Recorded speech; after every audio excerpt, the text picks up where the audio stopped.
어떤 소식부터 볼까요? 네, 뭐 우리나라에서도 지금 휴가철이고 또 대통령도 휴가를 떠나셨는데 뭐 대통령 휴가 관련 이야기가 좀 나오고 있죠? 네, 찬반 논란이 막 있죠. 네, 관련 외신 보도가 하나 있습니다. 소개를 해드리려고 하는데요. 예. 제목이 이렇게 되어 있네요. 북한 문제 관련 트럼프와의 대화, 그건 휴가 갔다 와서. 이렇게 되어 있습니다. 번역을 하면 그렇게 되어 있는데 그 AP통신이 한국의 문재인 대통령을 이제 현재 한국 역사에서 가장 어수선한 시기 중에 하나에 취임을 했다 이렇게 하면서 그동안에 이제 내세웠던 공약 중에서 덜 주목받는 것 중에 하나가 장시간 경무에 시달리는 한국 사회 내에 어떤 삶의 질을 개선하겠다 이렇게 약속했던 것이라고 소개를 하면서요. 그렇죠. 그러니까 이제 책상에 묶여 있는 상태에서 벗어나서 좀 숨을 돌리고 좀 숨 쉴 수 있는 그런 삶의 질을 개선하겠다 이런 약속을 일하는 건데요. 그래서 이제 문재인 대통령은 자신의 공약을 실천에 옮기고 있는 것 같다 이렇게 이제 전하고 있습니다. 휴가를 갔으니까. 그렇죠. 그래서 이제 북한이 두 번째 ICBM 발사를 한 이후에도 미국 대통령에게 다음과 같이 통보를 했다는 거죠. 곧 연락하겠다. 일주일 동안은 나는 휴가다. 이렇게 됐다는 겁니다.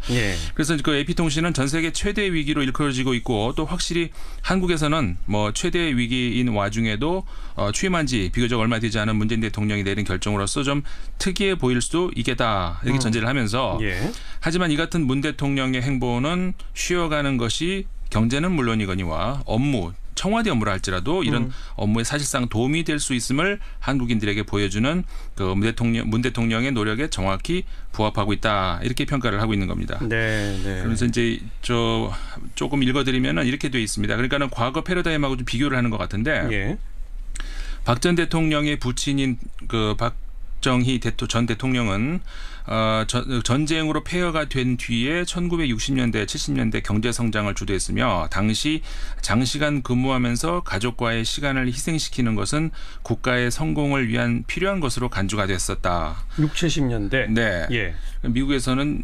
박정희 전 대통령을 좀 딕테이터, 독재자라고 부르는데 이 표현도 이렇게 돼 있습니다. 있기는. 지금까지도 한국은 선진국 가운데 최장시간 근무하는 국가 최상위권에 올라와 있다. 이렇게 하면서 한국인들은 연간 유급 휴가 중에 절반 정도만 사용하고 있는 것으로 나타났고 그러나 장시간 근무에도 불구하고 한국의 노동 생산성은 비교적 낮다. 이렇게 돼 있고요. 너무 초장시간 근무기 때문에 그런 거예요. 노동 생산성 낮은 게. 네, 맞습니다.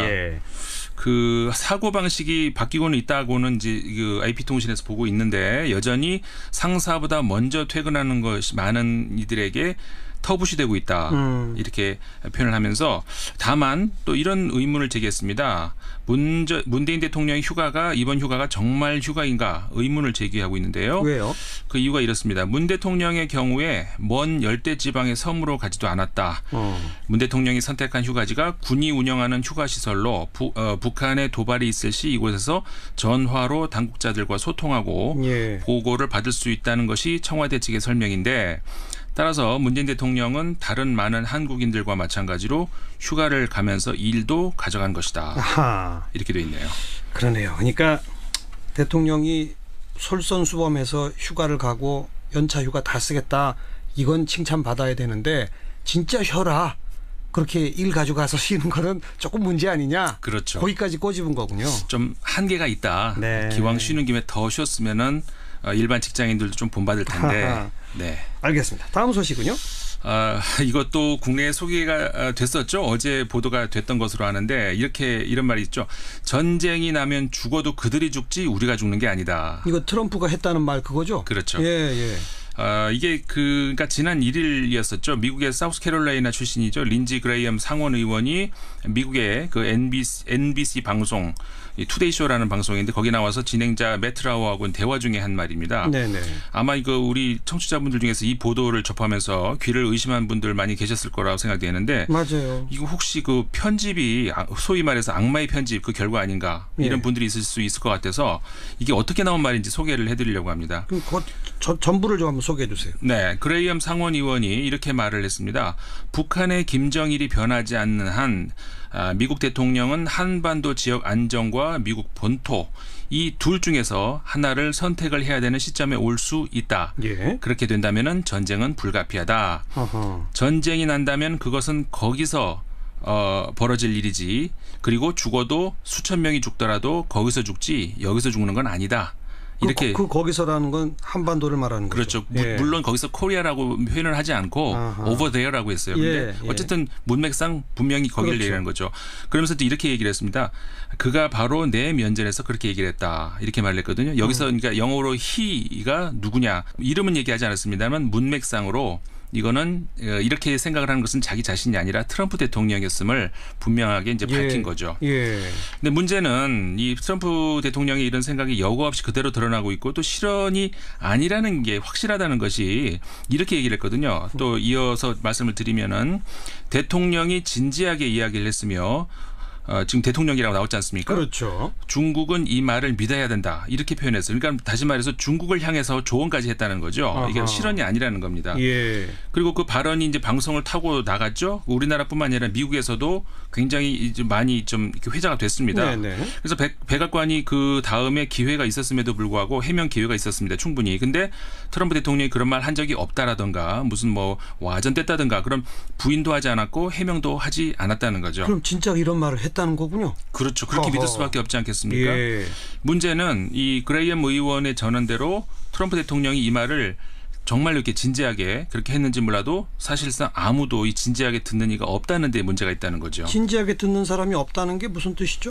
이게 좀 설명이 예. 필요한데요. 예. 외신들도 많이 보도를 했습니다. 크게 두 가지를 우리가 좀 꼽을 수 있을 것 같아요. 그러니까는 그레이엄 의원이 방송에서 이 말을 했던 이게 지난 1일이었는데 네. 렉스 틸러슨 미국 국무장관이 자신이 직접 국무부 브리핑룸을 찾아와서 기자들한테 얘기를 한 게 있습니다. 예. 미국은 북한의 정권 교체나 38선 위쪽으로 군사를 보낼 구실을 찾고 있지 않다. 예, 이렇게 얘기하면서 미국은 협상 자리에 앉아서 미래에 대해서 대화를 할 것이다. 이렇게 말을 했거든요. 예. 어떻게 같은 날 나온 대통령의 생각, 그다음에 국무장관의 말이 이렇게 정반대로 나올 수가 있는지 이게 이해하기가 참 어렵다는 거죠. 예. 더구나 더 큰 문제가 이런 일이 처음이 아니라는 데 있다는 건데요.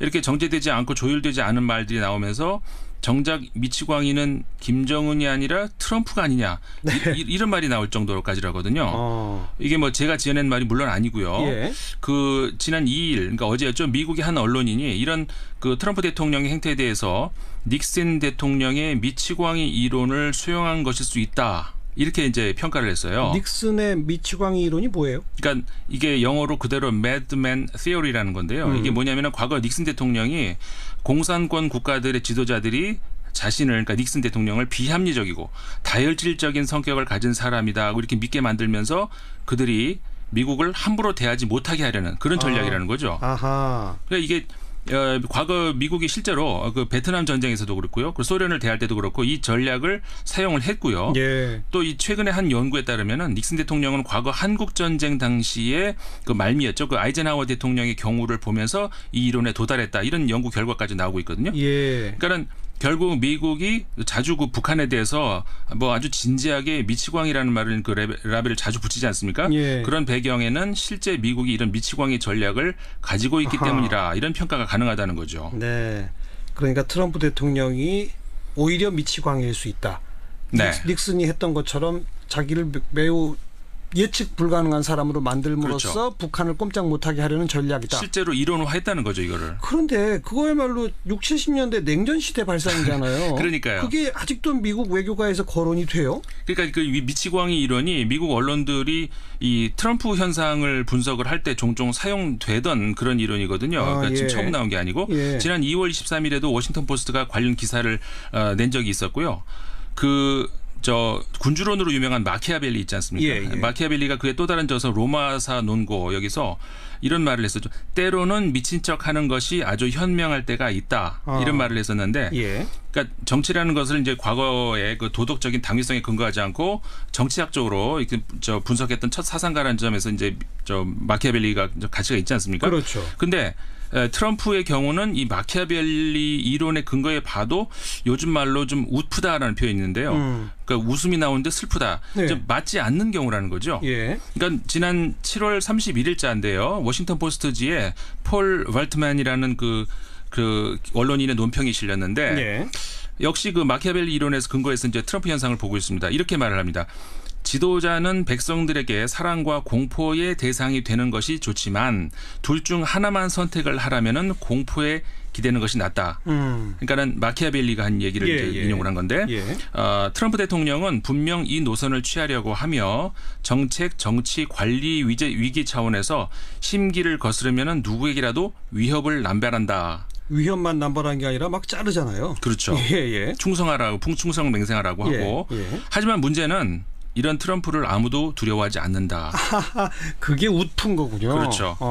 그래서 이게 아까 이제 말씀드린 거 그러니까 두 번째로 트럼프의 말을 진지하게 듣지 않는다는 이유라는 거죠. 네. 그래서 이게 폴 발트맨이 그 트럼프의 이런 말뿐인 위협을 보면은 트럼프의 권력에 대한 이해가 얼마나 얕은지 보여줄 뿐이다. 이렇게 일가를 하고 있습니다.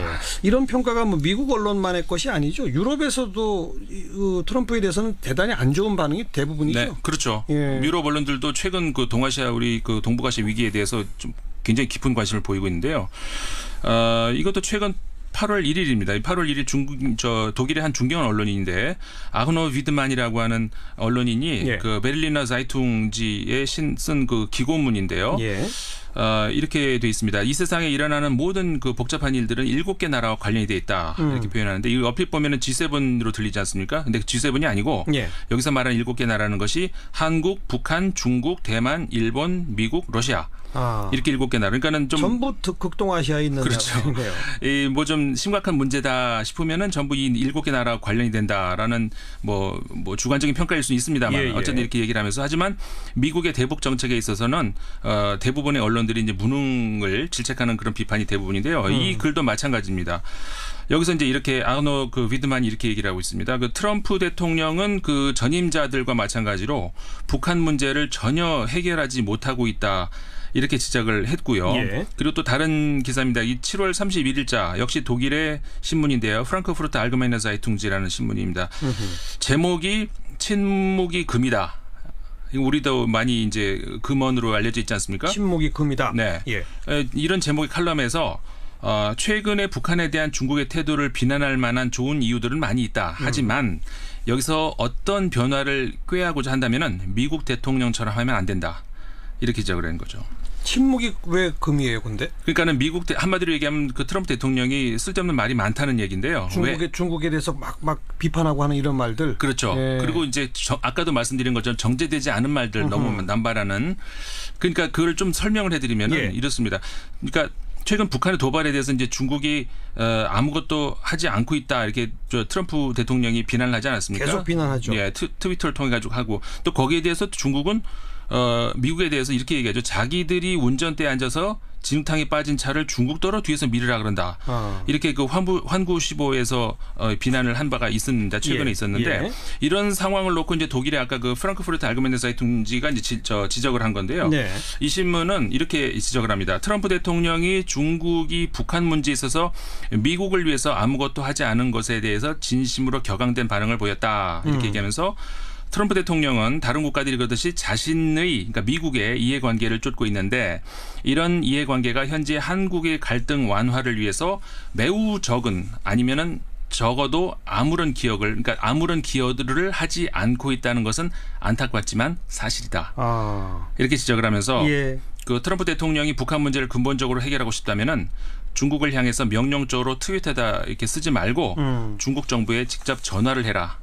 그래야 될 것이다. 이렇게 조언을 하고 있습니다. 네. 미국 언론도 유럽 언론도 그러니까 트럼프가 김정은을 향해서건 중국을 향해서건 거침없이 그냥 막 말을 내뱉었는데 사람들이 귀 기울여 듣지도 않고 별 효과도 없고 한반도 문제 갈등 해결에도 기여가 되는 바가 없다. 그렇죠. 비슷한 논조로 비판을 하는 거로군요. 자, 또 주목할 만한 외신 보도가 있을까요? 네, 좀 소재를 바꿔보겠습니다. 보건과 영양 측면에서 놀라울 정도로 발달한 국가에서 노년층의 거의 절반이 상대적 빈곤 속에 사는 이유가 무엇일까? 제목이 좀 긴데 우리나라 얘기죠. 우리나라 얘기죠. 그래서 이제 그 한국의 불평등 역설 긴 수명, 좋은 건강과 빈곤 이게 제목입니다. 제가 아까 네. 말씀드린 것은 그 내용 그 한 문구고 예. 방금 말씀드린 게 제목이었는데요. 이게 이제 사실은 그 우리나라의 여성의 평균 기대 수명이 90세로 추정된다. 이제 2030년에 가면 이런 연구 결과는 사실 올 초에 나왔었죠. 예. 올 초에 나와서 이제 저도 뭐 방송에 소개를 해드린 바 있습니다만은 그러니까는 이 연구에 따르면 한국은 저 산업화 국가 가운데서 기대 수명이 가장 큰 증가폭을 보일 것으로 예상이 되고 근데 이번에 이제 새로 나온 것은 이런 연구 결과에서 역설적인 측면이 나타난 것이 뭐냐면은 한국의 기대 수명은 계속해서 증가할 것으로 보이지만 OECD에 따르면은 65세 이상 노년층의 절반 가까이가 상대적으로 빈곤 속에서 생활하는 것으로 나타났다. 예. 이렇게 한 거거든요. 예. 그래서 이제 한 전문가 말을 인용을 해서 나이든 부모를 자식이 부양할 것이라는 어떤 전통적인 사고 방식에도 불구하고 그 다음에 너무 빨리 이제 복지국가로 이제 탈바꿈하기가 어려웠다는 거죠. 그렇죠. 그로 인해 가지고 한국은 급속도로 진행되고 있는 고령화에 제대로 대처가 안 되고 있다. 네. 이렇게 이제 분석이 나왔다는 겁니다. 예, 예. 이게 어느 언론에 실린 글입니까? 이게 그 영국의 가디언 있죠? 그 신문이 이런 보도를 냈습니다. 네. 긴 수명, 좋은 건강 이건 좋은 측면인데 네. 빈곤에 시달리는 노년층이 너무 많다. 그렇습니다. 그러니까 예. 우리나라의 기대 수명이 길어지는 이유로 이건 좋은 거죠. 그러니까는 뭐냐면은 우리나라 세계에서 가장 훌륭한 양질의 건강보험 보유국이라는 겁니다. 그렇죠. 한국이. 예. 그다음에 두 번째가 생활 방식. 우리 굉장히 건강 신경 많이 쓰죠. 한국 예. 국민들이. 예. 그런 것들이 이제 있고 흡연율도 낮고 굉장히 좋은데 근데 이제 한국의 놀라운 기대 수명 위협이 가해진다면 어떤 것이 있을까라는 어떤 질문에서 그 전문가의 말을 인용을 해서 예. 그러니까 한국이 경제 위기에 타격을 입게 될 경우에 노년층의 곤궁에 대한 장기적인 해결책을 강구하지 못한다면은 이 기대 수명에 부정적인 영향이 가해질 가능성이 있다. 그렇죠. 이렇게 분석을 했습니다. 네, 무조건 장수 사회가 된다고 좋은 건 아니고요. 네. 복지 문제를 빨리 해결해야 한다는 정말 좋은 지적, 영국 가디언지까지 함께 읽어봤습니다. 오늘 여기까지 하겠습니다. 수고하셨어요. 네, 감사합니다. 문 대통령의 경우에 먼 열대 지방의 섬으로 가지도 않았다. 문 대통령이 선택한 휴가지가 군이 운영하는 휴가시설로 북한의 도발이 있을 시 이곳에서 전화로 당국자들과 소통하고 예. 보고를 받을 수 있다는 것이 청와대 측의 설명인데 따라서 문재인 대통령은 다른 많은 한국인들과 마찬가지로 휴가를 가면서 일도 가져간 것이다. 아하. 이렇게 돼 있네요. 그러네요. 그러니까 대통령이 솔선수범해서 휴가를 가고 연차 휴가 다 쓰겠다. 이건 칭찬받아야 되는데 진짜 쉬어라. 그렇게 일 가져가서 쉬는 거는 조금 문제 아니냐. 그렇죠. 거기까지 꼬집은 거군요. 좀 한계가 있다. 네. 기왕 쉬는 김에 더 쉬었으면은 일반 직장인들도 좀 본받을 텐데. 네. 알겠습니다. 다음 소식은요? 이것도 국내에 소개가 됐었죠. 어제 보도가 됐던 것으로 아는데 이런 말이 있죠. 전쟁이 나면 죽어도 그들이 죽지 우리가 죽는 게 아니다. 이거 트럼프가 했다는 말 그거죠? 그렇죠. 예, 예. 이게 그러니까 지난 1일이었었죠. 미국의 사우스캐롤라이나 출신이죠. 린지 그레이엄 상원 의원이 미국의 그 NBC 방송 이 투데이쇼라는 방송인데 거기 나와서 진행자 매트라우하고 대화 중에 한 말입니다. 네네. 아마 이거 우리 청취자분들 중에서 이 보도를 접하면서 귀를 의심한 분들 많이 계셨을 거라고 생각되는데 맞아요. 이거 혹시 그 편집이 소위 말해서 악마의 편집 그 결과 아닌가 이런 예. 분들이 있을 수 있을 것 같아서 이게 어떻게 나온 말인지 소개를 해드리려고 합니다. 그럼 전부를 좀 한번 소개해 주세요. 네, 그레이엄 상원 의원이 이렇게 말을 했습니다. 북한의 김정일이 변하지 않는 한 미국 대통령은 한반도 지역 안정과 미국 본토 이 둘 중에서 하나를 선택을 해야 되는 시점에 올 수 있다. 예. 그렇게 된다면은 전쟁은 불가피하다. 어허. 전쟁이 난다면 그것은 거기서 벌어질 일이지. 그리고 죽어도 수천 명이 죽더라도 거기서 죽지 여기서 죽는 건 아니다. 이렇게 거기서라는 건 한반도를 말하는 거죠. 그렇죠. 예. 물론 거기서 코리아라고 표현을 하지 않고 아하. over there라고 했어요. 근데 예, 예. 어쨌든 문맥상 분명히 거기를 전하고 있습니다. 휴가를 갔으니까. 그렇죠. 예. 그래서 이제 북한이 두 번째 ICBM 발사를 한 이후에도 미국 대통령에게 다음과 같이 통보를 했다는 거죠.